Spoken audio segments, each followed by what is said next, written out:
Hello Radha स्वामी family, कैसे हैं आप सब। उम्मीद करती हूँ आप ठीक होंगे। चैनल को लाइक करें, शेयर करें, सब्सक्राइब करें और आपका दिल से शुक्रिया होगा। आपके चैनल पर ज़्यादा से ज़्यादा शेयर बढ़ाएं और सब्सक्राइब बढ़ाएं। आपका दिल से शुक्रिया होगा राधा स्वामी जी। जी राधा स्वामी जी। आज का टॉपिक रहेगा चुगली पर। जो भी चुगली करते हैं वो सोच समझ के चुगली करें। और आज हम शुरू करने वाले हैं चुगली पर सत्संग। पूरा ज़रूर सुने, आपका दिल से शुक्रिया होगा राधा स्वामी जी। जी राधा स्वामी जी। क्या आपने कभी सोचा है कि हमारी जो जुबान से निकलता है एक छोटा छोटा शब्द भी हमारे पूरे जीवन को रास्ता बदल सकता है। चुगली क्या है? चुगली, हाँ वही चुगली जो हमें पल भर को हल्की लगती है, लेकिन धीरे धीरे यही चुगली हमारे रिश्तों को तोड़ देती है, परिवार में तनाव भर देती है, पड़ोस को जहर कर देती है, ऑफिस का माहौल बिगाड़ देती है, तो अंत में दुखी होकर चिंता के जाल में फंसा देती है। महात्मा सतगुरु जी ने कहा है कि वाणी में शांति आती है, वाणी से ही विनाश होता है। आज की इस प्रेरणादायक सत्संग को अच्छे से सुनिए और हम जानेंगे कि हमें चुगली का क्या असर होता है। आपने अपने कर्मों का जाल बुनते रहते हैं, इससे कैसे बच सकते हैं? तो बने रहिए हमारे सत्संग में और पूरा जरूर सुनिए। यह विचार आपने किया है, कभी दिल से छू जाएगा कि अपनी राय अपनी कमेंट में ज़रूर लिखना कि हम कैसे माहौल के इंसान हैं और कैसे नहीं हैं। परिवार के साथ भी ज़रूर शेयर करना। ऐसे ही हमारे सतगुरु जी ने वर्णन किया है, जो हर किसी के पास इसको पहुंचा सके और ज्ञान से फायदा उठा सके। सतगुरु ने कहा है, मनुष्य जीवन में सबसे बड़ा प्रभाव उसकी वाणी से होता है। वाणी वह साधन है जिसके द्वारा हम अपने जीवन को सरल भी बना सकते हैं और कठिन भी बना सकते हैं। वाणी चुगली का रूप लेती है, धीरे धीरे जाल में फंसा दी जाती है, जिससे बाहर निकलना आसान नहीं होता है। चुगली केवल शब्द नहीं है, बल्कि यह एक बीज है, बोया गया है। समय के साथ यह बीज पेड़ बन जाता है, उसके फल और शाखाएं पूरे जीवन को उलझा देती हैं। तो समझाया है सतगुरु ने कि शिक्षा दी है कि असत्य वचन, कठोर वचन, विभाजनकारी वचन, व्यर्थ वचन दूर रहना चाहिए। और चुगली इन चारों का मिश्रण है, लेकिन क्योंकि चुगली में हम किसी की अनुपस्थिति या उनके दोष बताते हैं, उसमें अतिशयोक्ति करते हैं, नमक मिर्च मिलाते हैं, दूसरों के सामने उसका चरित्र कमज़ोर करते हैं या खराबी कर देते हैं। कई इंसान तो ऐसे भी होते हैं जो खराबी कर देते हैं बिल्कुल भी, और कई इंसान ऐसे भी हैं जो आगे भी खराब कर देते हैं। ये नहीं पीछे पीछे करते हो, आगे भी करते हैं पीछे भी करते हैं। तो वो इंसान तो भैया पहले से ही समझ जाए, अगर मैं भी करती हूँ तो मेरा भी यही बनना है। अगर जो भी इंसान करता है उसी के साथ ऐसा बनना है। पूरा सत्संग अच्छे से सुनिए। सतगुरु ने कहा है, असत्य और अविभाजनकारी होते हैं, उनका परिणाम केवल दुखी होता है। चुगली करने वाला सोचता है कि दूसरों को नीचा दिखाया जाए, वास्तव में वही स्वयं अपने मन को नीचा करता है। यही कर्म का नियम है। जैसे हम दूसरों के लिए बुराई बोलते हैं तो हमारे लिए कर्मों का जाल बुनते रहते हैं। आज के समय में हम चुगली केवल घरों तक सीमित नहीं है, बल्कि आस पड़ोस समाज में सबसे अधिक फैलाते हैं। आप देखिए, पड़ोसियों के बीच छोटी छोटी बातों पर चुगली होती रहती है। कई परिवारों का नया सामान ले तो कई पड़ोसी कहते हैं, देखो यह दिखावा कर रहे हैं। अपने घर की मेहनत बुला लें तो दूसरों को कहते हैं, देखो इनका आना जाना कितना बढ़ गया है। सॉरी, मेहमानों को बुला ले तो कोई घर में मरम्मत कराए तो कहते हैं पैसा बहुत हो गया है, दिखावा कर रहे हैं। तो इस तरह के आस पड़ोस की चुगली धीरे धीरे ऐसी आग का रूप ले लेती है जिसे पूरे माहौल को अशांति और भस्म कर देती है। केवल बात यह है कि वास्तव में वह शंका और अविश्वसनीय बीज जो बोया जा रहा है, वही बीज कर्मों का जाल है। सतगुरु ने समझाया है कि दूसरों के बीच विभाजन करता है, वही स्वयं सबसे पहले एकाकी हो जाता है, क्योंकि समय के साथ लोग उन पर भरोसा करना छोड़ देते हैं। चुगली करने वाला अपने ही कर्मों का अलग थलग पड़ जाता है। परिवारों में चुगली की स्थिति देखिए, कोई बहू अपनी सास की करती है, तो कहीं माँ की करती है, कोई माँ अपनी पड़ोसन की करती है, कोई सास बहू की करती है। तो बदल बदल कर समाज में फैली हुई है, नतीजा यही मिलता है। कोई बहन भाई क्या करता है, कोई भाई की बहन करती है। ऐसे ही ये खटास मिठास चलते रहते हैं। चुगलियाँ तो चलती रहती हैं परिवार के भीतर, और खटास मिठास कम ज़्यादा होती रहती हैं। पड़ोस में भी ये दूरी आ जाती है। इसी प्रकार पड़ोसी एक दूसरे से छोटी बातों को उठाकर चुगली कहते हैं।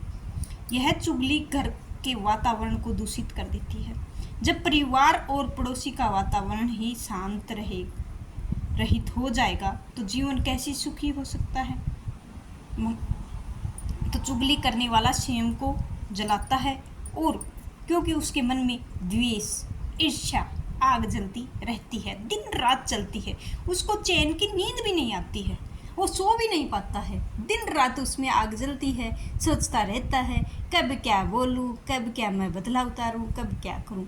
अरे भाई, इतना भी मत जलो किसी से कि अपना ही खून जला रहे हो।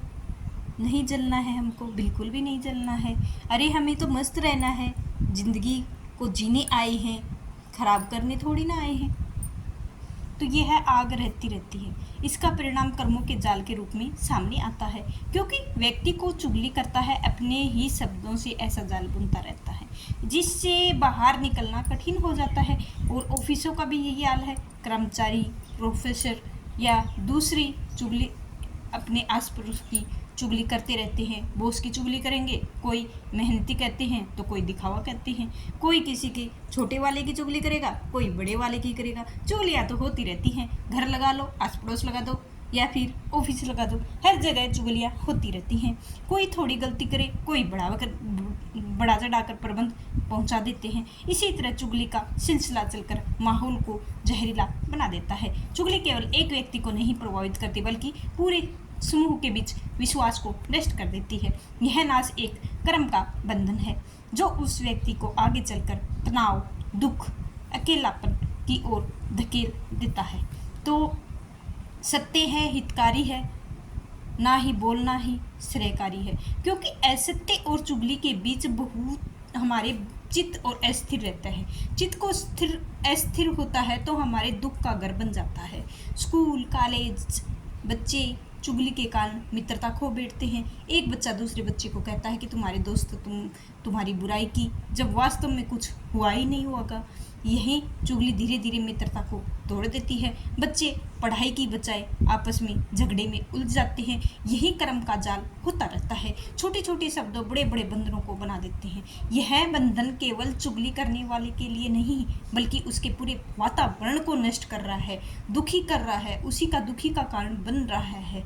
तो समझाया है कि जैसे मकड़ी अपने जाल में फंस जाती है, वैसे ही चुगली करने वाला अपने ही शब्दों में फंस जाता है। चुगली करने से वह व्यक्ति दूसरों को दोष में डालता है, और लेकिन परिणाम दोष स्वयं पर ही आता है। जब लोग उसकी चुगली सुनते हैं तो धीरे धीरे उसका विश्वास खो बैठते हैं। यही उसके कर्मों का दंड है, क्योंकि कर्मों से कोई बच नहीं सकता है। आज का समाज तनाव और असंतोष से भरा हुआ है। यदि गहराई से देखा जाए तो उसकी जड़ यही चुगली है। पड़ोस की चुगली रिश्तों का तोड़ती है, घर की चुगली परिवार को तोड़ती है, ऑफिस की चुगली कामकाज को तोड़ती है, स्कूल की चुगली मित्रता को तोड़ती है। तो ऐसे ही हर चुगली का स्तर जीवन को तोड़ती रहती है। जब जीवन टूटता है तो मनुष्य भी दुखी होता है, तनाव के जाल में फंस जाता है। यही कर्मों का जाल जो चुगली से जन्म लेता है। प्रियजनों, तो सतगुरु के उपदेशों को जीवन के दुखों और उनके कारणों गहराई से उजागर किया है। आपको कितना अच्छा लगा जरूर बताएं। उन्होंने कहा है कि सबसे बड़ा कारण है हमारी अशुद्धता, हमारी अशुद्धता वाणी। चुगली उसी अशुद्धता वाणी के रूप में सबसे पहले अपने मन को घायल करती है। जब हम चुगली करते हैं तो हमें लगता है कि किसी और की प्रतिष्ठा गिर रहे हैं, लेकिन वास्तव में तो हम चित्त को ही भारी बना रहे हैं। यही कारण है कि चुगली करने वाला कभी भी सच्ची शांति का अनुभव नहीं कर सकता है। तो समझाया है कि हम अपनी वाणी को नियंत्रण नहीं रखते हैं। जब वाणी नियंत्रण बाहर हो जाती है तो वह तीर बन जाती है। यह तीर केवल दूसरों को ही नहीं चुभता, बल्कि हमारे भीतर भी गहरा चोट पहुंचाता है। चुगली करने वाले जीवन धीरे धीरे तनाव और बेचैनी में भर जाता है, क्योंकि वह बार बार उसी बात को सोचता रहता है, ठहरता रहता है। उसी ने कही है कि इस प्रकार से उसका चित्त अशांत हो जाता है। वही अशांत दुखी का कारण बनाती है। जब मैं अपनी कहानी को सुनती हूँ या सुनता हूँ तो महात्मा सतगुरु ने कहा है कि पूरे विषय पर बिल्कुल स्टिक बैठते हैं। भिक्षु और सतगुरु के संग प्रवेश किया है और सतगुरु शिष्य है, सादे करने वाला है, परंतु एक बुरी आदत थी, वह दूसरों की बातों को इधर उधर ले जाता था। और भिक्षु सुनता था, दूसरों को जाकर कह देता था कि इसमें थोड़ा सा नमक मिर्ची मिलाकर देता। धीरे धीरे स्थिति ऐसी बन गई कि संग भीतर मतभेद बढ़ने लगे, एक दूसरे का अविश्वास पनपने लगा। जो पहले मित्रवत भिक्षु थे वह एक दूसरे को काटने लगे। जब यह बात बढ़ी तो सभी महात्मा सतगुरु को जाकर यह निवेदन किया कि भिक्षु चुगली करता है तो हमारे बीच कलह फैलाता है बुद्धि। और सतगुरु ने भिक्षु को बुलाया और कहा, भिक्षु क्या तुम जानते हो वाणी को क्या प्रभाव होता है? वाणी मनुष्य की मित्रता को बनाता है और स्वयं को नियंत्रण कल्याण का साधन बनाती है। यदि वाणी दूषित हो तो विनाश का कारण बनता जाता है। चुगली करके तुम सोचते हो कि दूसरों की हानि पहुंचा रहे हैं, लेकिन वास्तव में तुम अपने भीतर की अशांति को खो बैठते हो। मकड़ी अपने जाल को बनाती है, फिर वो खुद ही फंस जाती है। वैसे ही चुगली करने वाला खुद ही अपने कर्मों में जालों में फंस जाता है। तो सतगुरु ने कहा कि तुम्हें मुक्ति चाहिए, सम्यक वाणी का आचरण करो, सत्य बोलो, हितकारी बोलो, कोमल बोलो, उचित समय पर बोलो, वही वाणी तुम्हें दुख से मुक्त करेगी। यह सुनकर भिक्षु रो पड़ा और सतगुरु से क्षमा मांगने लगा। प्रतीक्षा है कि वह चुगली नहीं करेगा। धीरे धीरे उससे वाणी को समेत करना सीख जाएगा। जीवन बदल गया है। यह कहानी हमें सिखाती है कि चुगली केवल दूसरों से संबंध तोड़ती नहीं, बल्कि स्वयं को चुगली करने में दुख और तनाव जाल में फंसा देती है। यह कहानी आज भी हमारे घरों से समाज में लागू होती है।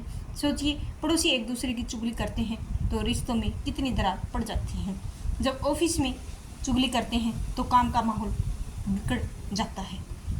जब परिवार में चुगली होती है तो विश्वास की नींव हिल जाती है। यही चुगली हमारे जीवन के तनावपूर्ण बना देती है। हर जगह के लोग कहते हैं कि फला व्यक्ति भरोसे लायक नहीं है, फला व्यक्ति भरोसे लायक नहीं है, तो सामने अपनी बात कहो, क्योंकि आगे कह देंगे तो वह प्रकार चुगली करने वाला नहीं, धीरे धीरे समाज को अकेला होता जाता है। अकेलापन सबसे बड़ा और दुखी है। सतगुरु ने कहा है कि दुख का कारण अज्ञानता और तृष्णा है, और चुगली का अज्ञान तृष्णा जन्म लेती है। और अज्ञान इसीलिए समझते हैं क्योंकि चुगली करने से हमें महत्व मिलता है कि हमें सुनेंगे, और तृष्णा इसीलिए कि हम चाहते हैं कि दूसरों की छवि से गिरे और हमारी छवि चमके, परंतु परिणाम क्या मिलता है? विपरीत मिलता है। हमारी छवि गिरती है और दूसरों का नजरिया तुच्छ हो जाती है। यही दुख का कारण है, यही तनाव की जड़ है। जैसे जैसे चुगली बढ़ती है वैसे वैसे हमारा मन उलझता जाता है। यही उलझन हमारे कर्मों का जाल बन जाता है। आज के समय में देखिए, सोशल मीडिया में पूरी चुगली रूप में बढ़ रहा है। कोई लोग फेसबुक पर कर रहे हैं, कोई व्हाट्सएप पर कर रहे हैं, अन्य माध्यमों से दूसरों की बुराई में फैलाते रहते हैं। किसी की फ़ोटो, किसी की बात उठाकर चुगली करते हैं, किसी को तड़का लगाकर आगे भेज देते हैं। केवल व्यक्ति ही नहीं पड़ता, बल्कि पूरे समाज का नकारात्मक फैलाव पड़ता है। डिजिटल युग है और चुगली जाल है, इसी में लोग बिना सोचे समझे फंस जाते हैं। तो सतगुरु ने समझाया है सजगता से विमुक्ति का मार्ग, और यदि हम सजग हो जाएं तो यह वचन दुख देगा और सुख देगा। चुगली से बचें और तनाव से बचें। आवश्यक यह है कि चुगली करने वालों के जीवन में केवल दुख और तनाव ही बढ़ता है। यह दुख किसी बाहरी कारण से नहीं, बल्कि हमारे अपने कर्मों के कारण आता है। जब तक हम चुगली अपने जीवन से नहीं निकालेंगे, तब तक हमें शांति का और सुख का अनुभव नहीं कर सकेंगे। और सतगुरु ने स्पष्ट जवाब दिया है कि वाणी को संयमित रखो और चुगली को त्याग दो, क्योंकि यही दुख का मूल कारण है, यही तनाव का बीज है। तो प्रियजनों, जब सतगुरु का मार्ग का उपदेश दिया है तो उसको हमें निभाना भी चाहिए, और उसको पहले हमें आगे रखना चाहिए। और मनुष्य को अधिकतर उलझनों और वाणी से उत्पन्न होती है। चुगली उसी समय वाणी का रूप का है, और एक आदत नहीं छोड़ी जाती, हम धीरे धीरे करके उसको जरूर छोड़ सकते हैं। मनुष्य के जीवन में दुख का तनाव भरा रहेगा। प्रश्न यही उठता है कि चुगली मुक्त कैसे पाई। तो इसी का पहला उपाय है सजगता। तो बुद्धि ने अपने ध्यान में रखते हुए सीखें, हर एक्शन में सजग रहें और मन में किसी भी प्रकार की चुगली का विचार ना उठाएं, तुरंत रुक जाएं। देखो यह विचार कहाँ से आया है। यदि ईर्ष्या आ रही है तो जानो दुख देगा, यदि द्वेष आ रहा है तो जानो यह तनाव देगा। इसीलिए हमको वहाँ स्टॉप लगा देना है और हर समय हमें स्टॉप लगाना है, कर्मों के जाल में नहीं उलझना है। तो यही समझाया है, हम जितना दूर रहेंगे इनसे उतना ही हमारा अच्छा रहेगा। अगर हम किसी के साथ अच्छा नहीं कर सकते तो बुरा भी मत करो, मौन रहो, बिल्कुल मौन रहो, बोलना ही छोड़ दो। समझ ना आए तो उससे बोलना छोड़ दे, मौन रहना सबसे श्रेष्ठ है। चुगली सबसे बड़ा उपचार नहीं है, क्योंकि उसमें बोलना बंद कर दो, अवसर यही बचेगा। कुछ मौन अभ्यास करो, देखो मौन से मन की कितनी स्थिरता होती है। यही मौन आगे चलकर वाणी संयम करता है और शक्ति भी देता है। तीसरा उपाय है मैत्री भावना, जो बुद्धि के 4 विकारों मैत्री, करुणा, मुद्रिता और उपेक्षा उपदेश देते हैं कि चुगली करने की प्रवृत्ति समाप्त हो जाएगी, क्योंकि चुगली तभी होती है जब मन में ईर्ष्या द्वेष होता है। यदि हम पड़ोसी की खुशी देखकर प्रसन्न हो जाते हैं, तो सहकर्मी की सफलता देखकर आनंद में हो जाते हैं, तो यही हमारी चुगली का बीज नहीं बोया जा सकता है। यही हमारे मैत्री भावना और कर्मों के जाल में मुक्ति करती है। चौथा उपाय है स्वयं वचन का पालन करो। तो बुद्धि कहा है कि वाणी ऐसी होनी चाहिए कि सत्य हितकारी हो, कोमल और क्षमानुकूल हो। हमारी वाणी इन 4 गुणों से युक्ति होनी चाहिए। अगर सत्य वचन बोलेंगे तो सत्य ही मिलेगा। हितकारी वचन हमारे रिश्ते को मजबूत बनाते हैं, कोमल वचन हमारे जीवन को मधुर बनाते हैं और वचन समाज में हमारी प्रतिष्ठा को बढ़ावा देते हैं। हम इन 4 गुणों का पालन करेंगे तो हम हमारी ज़िंदगी में कभी भी चुगली से पास नहीं आएंगे और दूर रहेंगे। 5वां है ध्यान रखें। तो ध्यान हमारे जीवन में जरूर रखना चाहिए। जीवन का सार बताया है कि ध्यान से, अभ्यास से मन की अस्थिरता को शांति हो जाती है और ईर्ष्या द्वेष धीरे धीरे मिटने लगते हैं। जब मन शुद्ध होता है तो वाणी भी शुद्ध होती है। ध्यान से हमें अपने भीतर चंचलता और चुगली की आदत को विजय पा सकते हैं। जो व्यक्ति ध्यान करता है उसकी वाणी कम होती है, जो कम बोलता है किसी से चुगली नहीं करता है, कर्मों के जाल में मुक्त हो सकता है। और चुगली से बचना केवल व्यक्तिगत साधन नहीं, बल्कि यह एक सामाजिक शांति का भी आधार है। यदि परिवार में हर सदस्य चुगली से बचे तो परिवार का विश्वास, प्रेम ज़्यादा बढ़ेगा और पड़ोस लोग चुगली से छोड़ दें तो मोहल्ला शांति सहयोग केंद्र बन जाएगा। ऑफिस में चुगली छोड़ दें तो वह कामकाज, सहयोग और सफलता ज़्यादा बढ़ेगी। यदि स्कूलों में बच्चे चुगली छोड़ दें तो मित्रता और पढ़ाई मजबूत होगी। यदि समाज की चुगली से मुक्त हो जाएं तो समाज भी एक दूसरे के दुख दर्द में सहयोगी बनेगा। तो आज का सपना हमारा यही है और आज ऐसा करुणा और कर्मों का जाल है, स्वयं हम बुनते हैं और स्वयं ही हम खोल सकते हैं। इससे हमारी चुगली का धागा है, बांधना है या खोलना है वो आपकी मर्जी होती है। धागे को हम टाइट रखेंगे तो हमारा भी मन टाइट रहेगा, अगर खुला रखेंगे तो हमारी मुसीबतें ही मुसीबतें आती रहेंगी। इसीलिए समझाया है कि जो भी करते हैं सोच समझ के करना है। अगर आपको बेवजह बेवला कोई बोल रहा है तो बोलने दो, ये सोच के छोड़ दो कि हमारे सतगुरु हमारे साथ हैं और हम को किसी की ज़रूरत नहीं है। चुगली करने वालों को करने दो। जितना जाल में फंसेंगे उतना ही अच्छा है। हमको अगर हमारी निंदा आगे भी कर रहे हैं तो भी हमें उधर से दूर हट जाना है, ताकि हमको सुनना ही नहीं किसी की दूसरी बातों को। दूर हट के अपने ध्यान में रहो, सतगुरु के ध्यान में रहो। जो भी हम देवता को पूजते हैं उसी देवता की शरण में रहो, ताकि आपका कोई एक बाल बांगा भी ना कर सके। तो यही समझाया है। जो आपको कितनी वीडियो अच्छी लगी है ज़रूर बताएं। आपका दिल से शुक्रिया होगा। पूरी वीडियो को ज़रूर देखें, शेयर और सब्सक्राइब करना आपका काम है। आपके चैनल को आपको बढ़ाना आगे और कहाँ तक आप ले जा पाते हो यही आपको हमने देखना है। कितना आप सहयोग दोगे, कितना नहीं दोगे, वो आपकी मर्जी है। तो आज की सत्संग यहीं समाप्त होता है। तो उससे पहले मैं राधा स्वामी फिर से बोल देती हूँ, राधा स्वामी जी। जी राधा स्वामी जी। जी राधा स्वामी जी। आप भी कमेंट में राधा स्वामी बोल सकते हैं अगर आपका मन करे तो। राधा स्वामी जी। जी राधा